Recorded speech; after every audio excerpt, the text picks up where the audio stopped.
Ça aussi, ça doit changer dans la manière de coopérer avec la France et l'Europe. Regardez-nous autrement, en nous respectant, en nous considérant comme de vrais partenaires, et non pas toujours avec un regard paternaliste, avec l'idée de toujours savoir ce qu'il faut pour nous et non pas pour...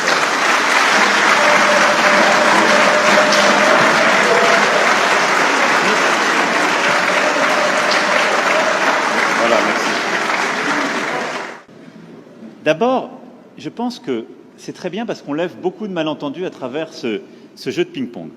D'abord, je veux que vous sachiez que quand il y a des problèmes électoraux aux États-Unis d'Amérique ou en France, la presse française en parle. Elle les dénonce, elle l'explique, elle s'en saisit et elle en parle de manière aussi intraitable qu'elle le fait quand elle parle de vous. Donc il n'y a pas de double standard. Ce qui serait inquiétant, c'est si la presse française n'en parlait pas pour vous, mais elle en parle aussi pour nous. Mais pas de compromis. Non, mais elle parle de tout, elle parle de malversation quand il y en a. Elle parle beaucoup plus, elle va beaucoup plus loin, il n'y a pas de sujet. Elle essaie de dire la vérité, c'est le travail d'une presse indépendante.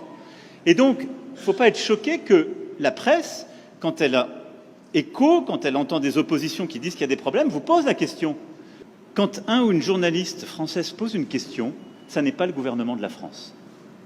Non, parce que non, mais c'est pas une position de la France. Je faisais allusion. Parce qu'il n'y a pas, il y a plus, il y en a eu. Je faisais allusion au propos de Le Drian. Lui, il est officiel français. Oui, mais le compromis à l'africaine, c'est Le Drian, c'est pas la journaliste. C'est exact, mais ce compromis.